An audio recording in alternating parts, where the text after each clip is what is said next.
On March 15th this year, the Senate passed an unusual bill.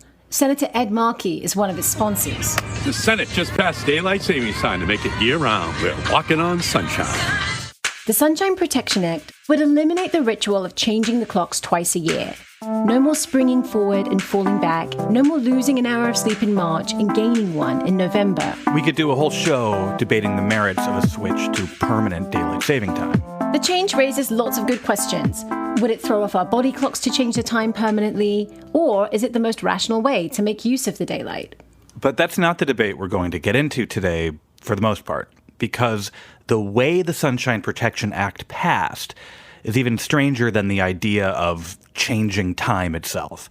Most politicians weren't prepared for it. Even some senators didn't know it was happening. It's an issue people have strong feelings on, but it doesn't divide clearly along party lines. Today on the show, we're talking about daylight saving and what it tells us about the American political system. I'm Laura Marsh. And I'm Alex Pareene. This is The Politics of Everything. On the Against the Rules podcast, journalist and best-selling author Michael Lewis takes a searing look at what's happened to fairness in American life.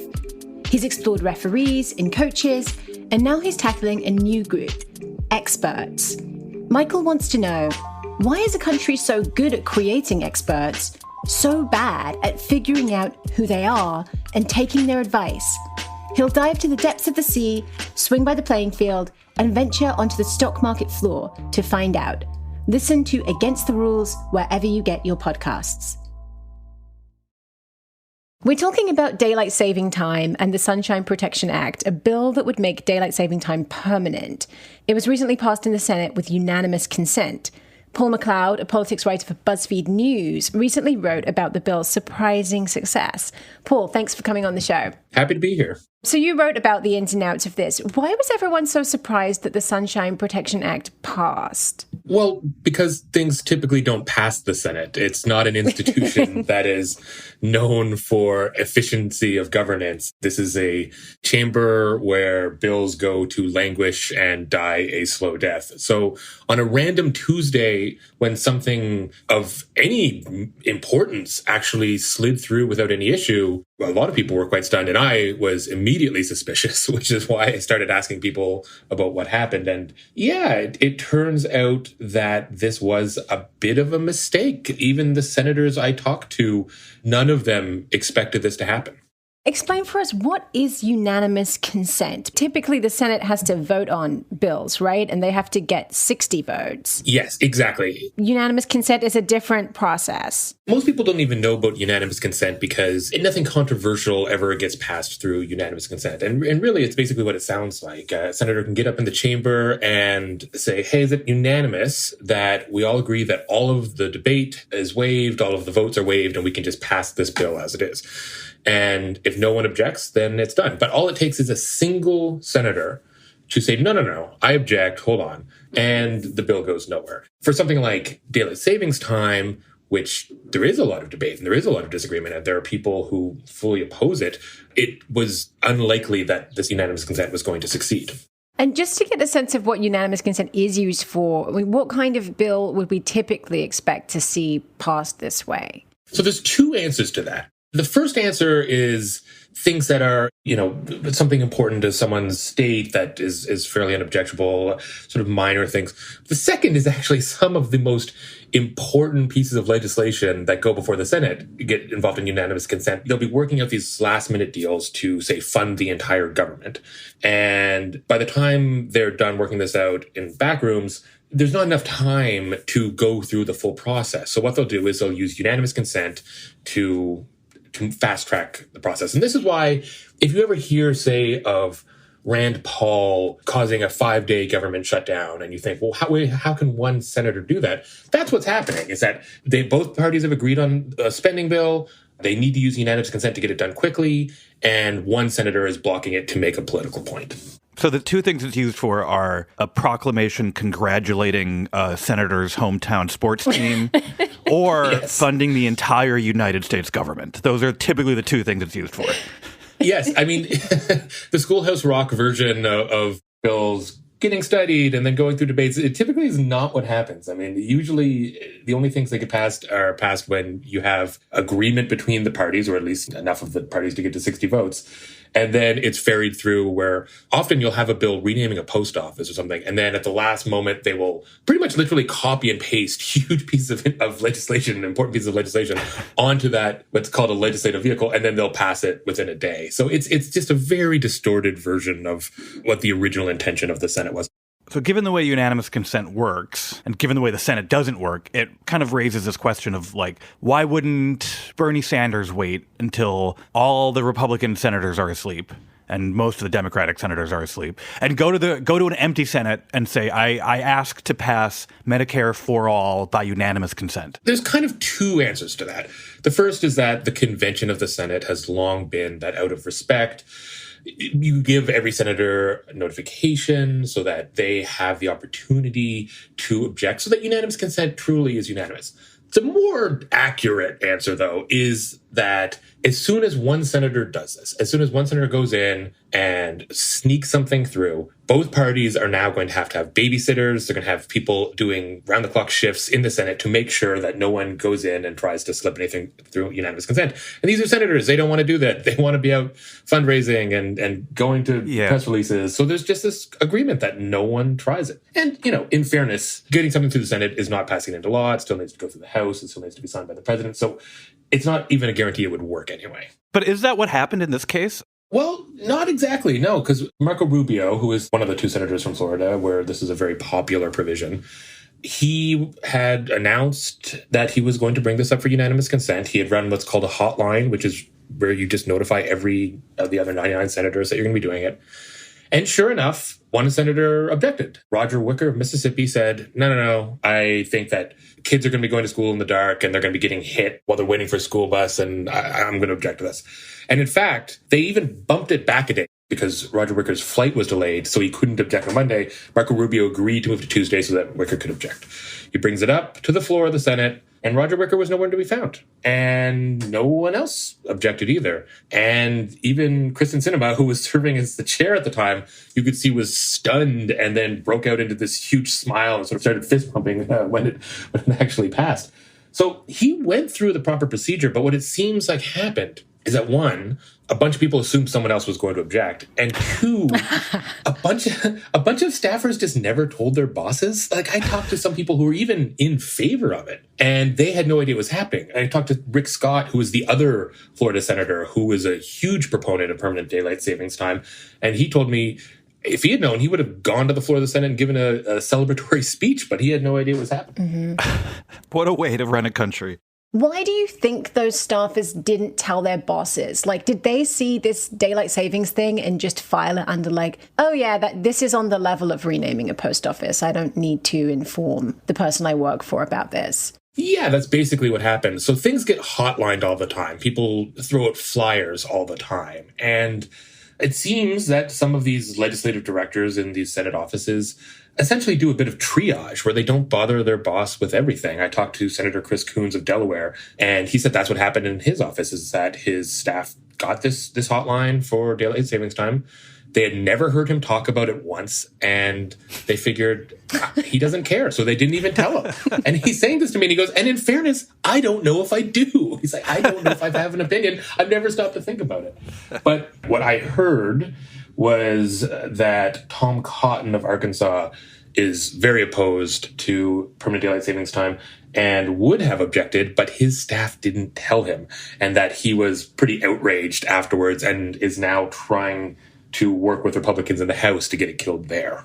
Do you have a sense of how the people who do care, one way or another, how they line up on this? Like, why does Tom Cotton hate this? And why are the Florida senators so in favor? Yeah, it's really all over the place. This does not fit into a typical blue versus red spectrum. There was a House committee study on it a few weeks ago, and politicians from both sides seemed kind of open to it. No one really seemed to have hugely set in stone and hard political beliefs one way or the other. But certainly some people, it just depends on the geography, you know. For Marco Rubio in Florida, if you're in Miami, you get a lot of daylight there. So you're less affected by bumping back the hour during the winter months because you're still able to get light in that morning when most people are going to work or going to school. If you're in North Dakota, well, it's kind of flips where you might be going to school in the darkness regardless, and that hour isn't going to make a difference. So people come up down all across the spectrum depending on where their states are. You say that Cotton was trying to work with House Republicans on this, but it's funny because it's not something where there's a natural partisan divide on this. It's going to be up to what individual members think, right? Yeah. Like for once. Yeah. It is that rare issue where they don't have marching orders in the same way. This obviously took everyone by surprise, and now it's going to go to the House at some point. What do you see happening next? I mean, what do you think the prospects are in the House, and when are they even going to vote on this? It's a fascinating question, and one I don't really know the answer to. I mean, I think that nothing is going to happen quickly. I think the House will take some time to study this. This is such a reversal of the normal way things work, where the House gets to pass whatever it wants, knowing that the Senate's going to block it. Now the House really gets to be in the driver's seat here and feel like they're in control for once. If you had to predict one way or the other, do you think this will pass, or do you think it will die in the House? Oh, man, I think I will put my chips on it passing, but I'd say there's like 60-40 odds. You know, I think it's far from a slam dunk. Yeah, I'm also interested in what's going to happen now with unanimous consent, because this could go one of two ways. Either this could embolden people to try this more often, or maybe the senators open up to the idea of passing things through unanimous consent more. Or what will probably happen is a bunch of legislative directors get screamed at by their bosses and they tighten their ships to make sure that this never happens again and nothing is able to slip by the same way that Marco Rubio was able to do this. Well, it's funny. This happened because the central fact about senators that seems universal is that they hate being on the floor of the Senate and will do anything possible to avoid that. I think you're right. This is not going to convince them they need to spend more time on the floor of the Senate. It's going to convince them that they need to make unanimous consent harder. Yes. I mean, look, the Senate is really an institution that is designed to block legislation. As long as I've been covering it, it's been the thing that has been the most eye-opening to me is just how every incentive is to obfuscate. So for something like this to happen, again, it's really quite surprising to see something sail through the Senate. That just is not how this normally works. Thanks so much for filling us in on all of this. Thanks to both of you. It was fun talking about this. You can read Paul McLeod's article, Everyone Was Surprised by the Senate Passing Permanent Daylight Saving Time, especially the senators, on BuzzFeed News.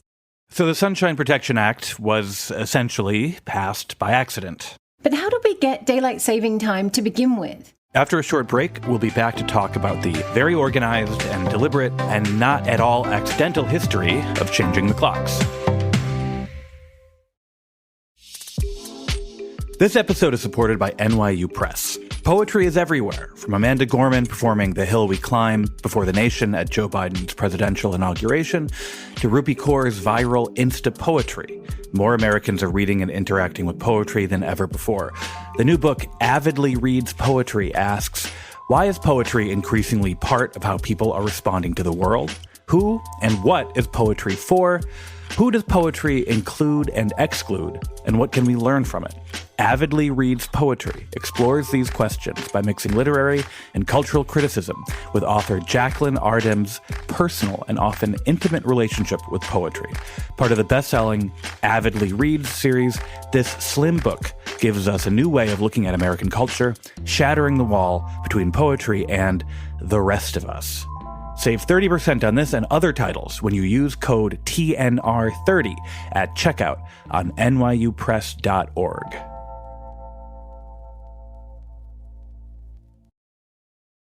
In preparing for this episode, I did no research. I know nothing about daylight savings time, but Laura has been reading up on it. So I'm going to ask her about the history of it. And I think the thing I know about where it comes from, there's a sort of folk myth about Ben Franklin inventing daylight savings time in the U.S. Yeah, he's kind of seen as the father of daylight savings time, though he isn't exactly. There's a story that when he was staying in Paris, he woke up at 6 a.m. and realized how much light you would be missing if you woke up late, and then works out like how much money is being wasted on tallow for candles and calculates the economic benefit of waking up earlier. But he didn't actually recommend changing the clocks. His idea was that the government should tax shutters. If you are profligate enough to have shutters to shut out daylight so you can sleep late, then you should be paying a tax for that. Mm-hmm. And you should actually be having no shutters on your windows, like waking up with the sun and then saving money on candles by going to bed early. Like the drill tweet. And so he also proposed rationing candles.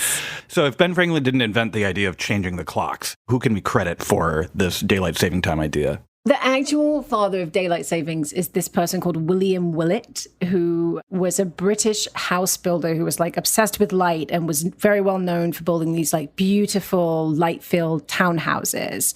He was the first person to say that we should actually change the clocks. Mm-hmm. But his proposal was not just like 1 hour forward, 1 hour back. His proposal was that the clocks should change by 1 hour and 20 minutes, and that this should be implemented in 20-minute increments across 4 weekends. If you don't like the changing the clocks now, his idea was every weekend in April, you would wake up and change your clock by 20 minutes. That's the most annoying possible way to implement a daylight savings time procedure, to the extent that I'm surprised we didn't end up adopting some version of it. It nearly was adopted in Britain. So it actually was debated in Parliament and they voted on it. And this is like just before World War I. And then he died. But all the groundwork he had done and like his very active campaigning for this meant that in World War I, when Britain needed to save energy and save coal for the war effort, that they already had a plan to do daylight savings. And there is actually a statue to him in Britain. And the monument is a sundial that is set to 1 o'clock as noon. Oh, really? Like it's a sundial that is set to daylight savings time. It's amazing, yeah. That's a great monument. And it has this inscription on it that is like, you know how sundials have inscriptions that are like, I only count the hours of sun. Yeah. This one is, I only count the hours of summer.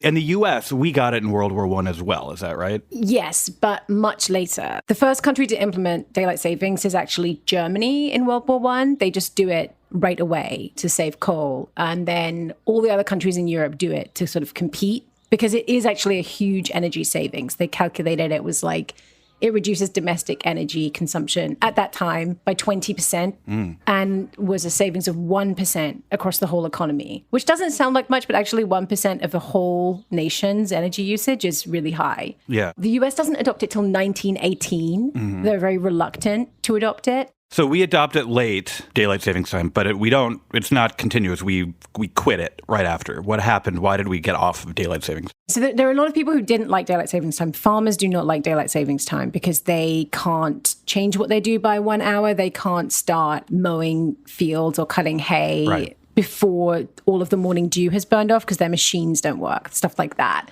So there's a contingent of people who tried to repeal it, and they actually tried to repeal it in this sneaky way by attaching it to an agricultural spending bill that was like bound to pass. Mm-hmm.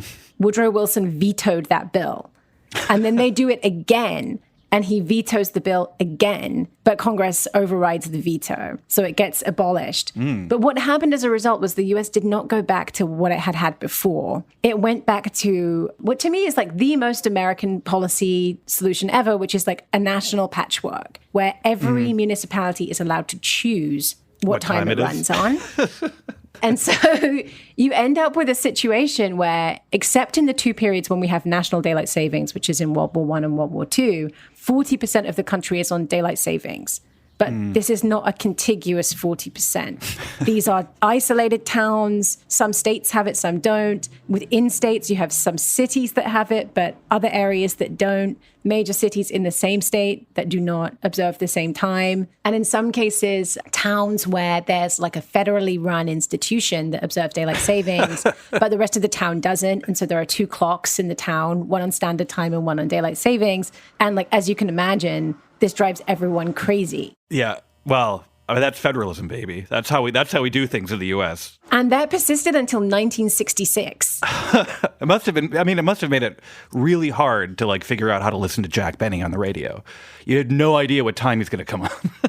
I honestly don't know how people function. I was so surprised to discover this because I know a lot of people who were sentient before 1966. And I've never heard anyone mention, if you traveled from New York to Buffalo, you had to check what time it was going to be. I don't know how people functioned. So we did National Daylight Savings Time in World War I and in World War II, but both times we stopped after the war was done, right? Mm-hmm. Why did we finally get it back? We do abandon it after World War II as a national policy, and it doesn't become a national policy again until 1966. And the reason for the Uniform Time Act in 1966 is just that it's chaos, that you can't, they decide you just can't keep doing this. You can't just have this crazy patchwork. And so with the Uniform Time Act, each state is told you have to either observe daylight savings or opt out. There's no menu of choices here. You can either be on standard time all year round, which is what Arizona is, or you can be on daylight savings, and your daylight savings has to start and end at the same time as the rest of the country. So we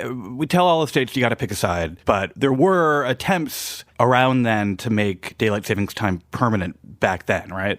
Okay, yeah. So the Uniform Time Act just makes seasonal daylight savings regular and kind of consistent across the country. But in 1973, there's this national experiment with doing a year-round daylight savings. And the reason for that is the energy crisis. In 1973, the US just really didn't have a choice but to take some drastic measures to try and reduce its reliance on oil. And so the Emergency Daylight Savings Time Energy Conservation Act goes into force very, very quickly in 1973. And there isn't that much debate about it because they just need to cut energy use. So we had, for a time, permanent daylight saving? Only for 1 year. How did it go? Well, it actually went really well. So according to this book I read called Seize the Daylight, which is this history of daylight savings time, it was extremely effective in achieving what the Nixon administration wanted to achieve, which was that it was a 1% savings across the country in energy use, which again doesn't sound huge, but actually... it adds up. That's a lot. 1% of the whole of America is a lot. Yeah. Congress did a study on whether they should keep it or not. And the study actually found that deaths in car accidents went down, crime went down because, a lot of street crime happens when people are on their way home walking at night. But it was repealed anyway because it was very unpopular. And this idea that it was dangerous for people to travel in the morning,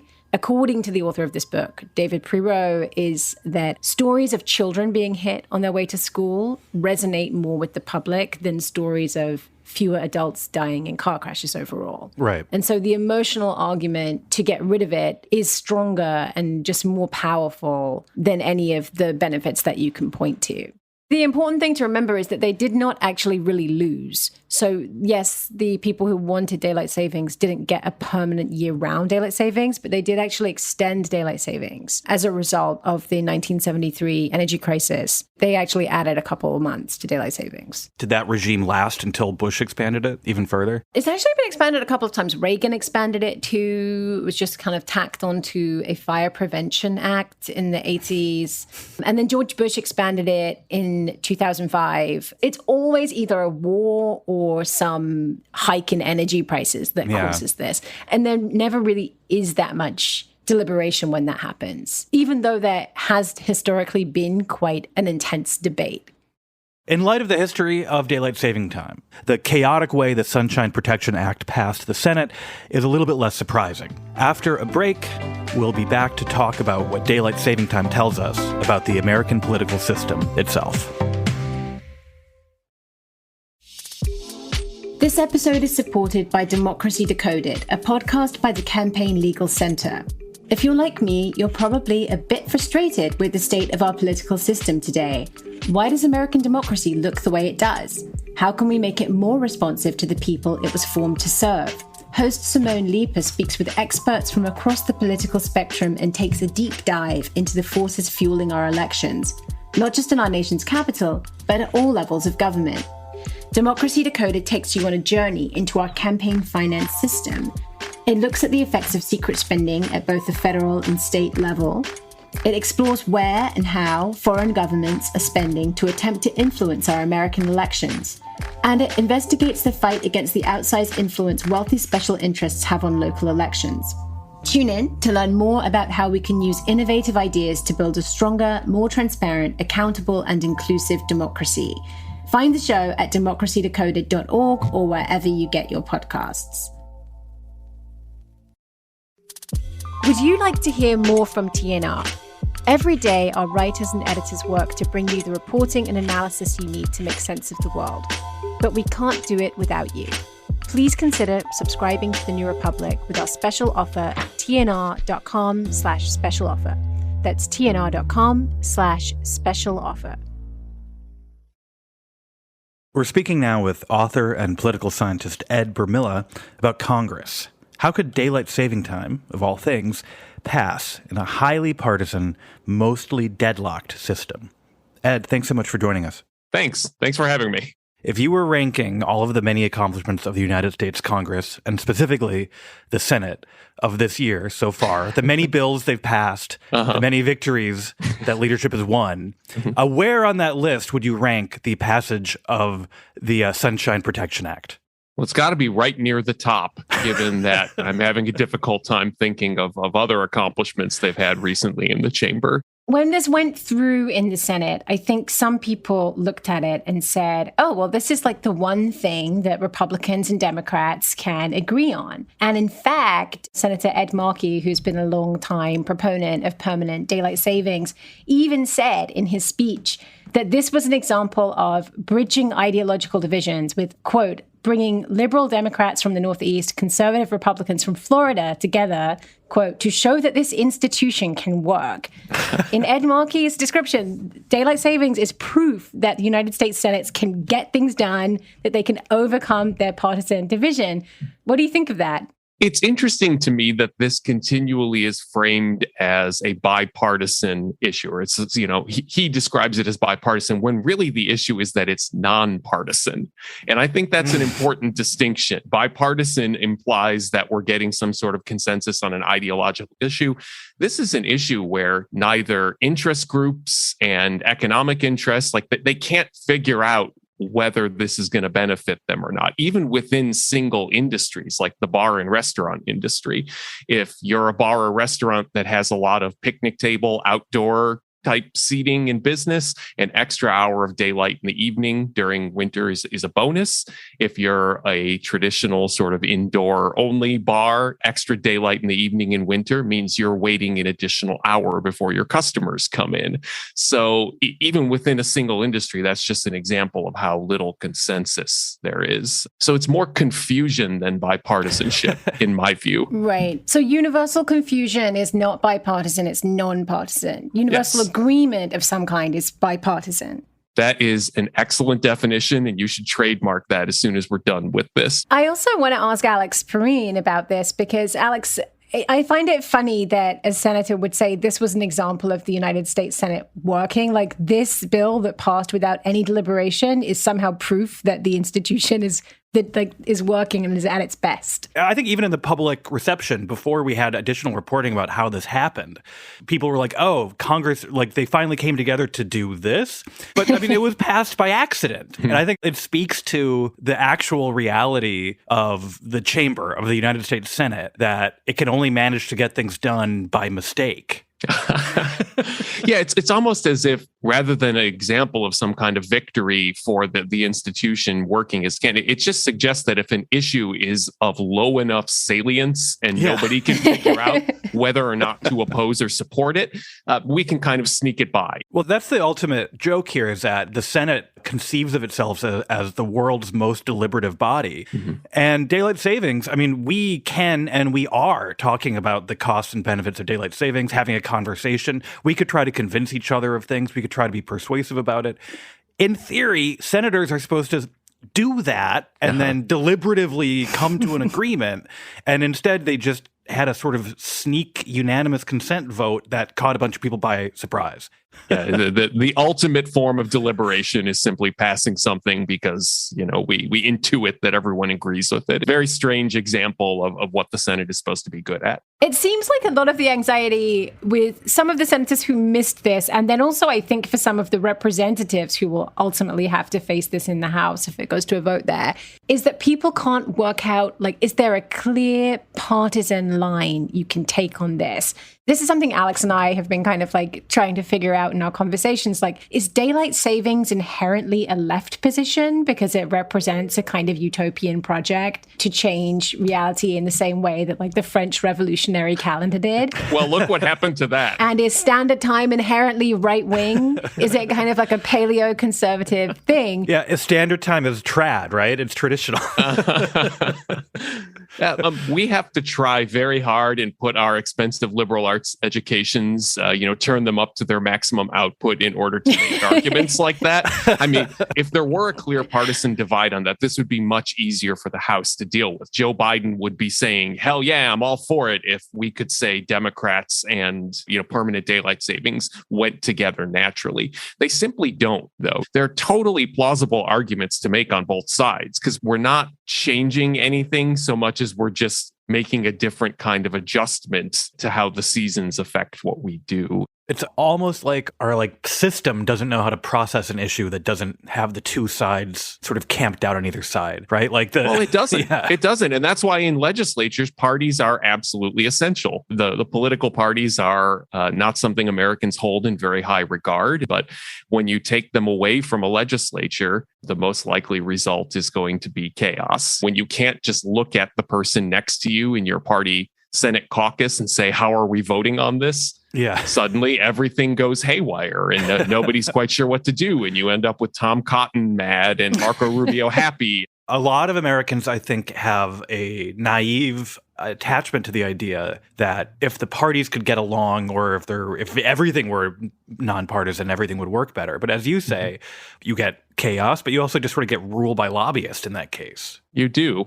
You're going to get the most agreement and the nicest interactions on the issues with the lowest stakes. Yeah, and part of the reason Markey and Rubio can act out in a late 90s episode of The West Wing here, where they join hands and try to accomplish the same goal, is it's not clear to anybody who the beneficiaries of this are going to be versus who are the people who could be hurt by it. Real easy to get along when what we're talking about doesn't matter. So I am very pro daylight savings time. So I kind of resist this idea that it doesn't matter at all. Having an extra hour of sunlight in the afternoon, especially when you have very short days in winter, that does seem kind of consequential. Mm-hmm. So that's why I was very excited to see this happen. Whereas talking to Alex, this is a rare issue that we have opposite views on.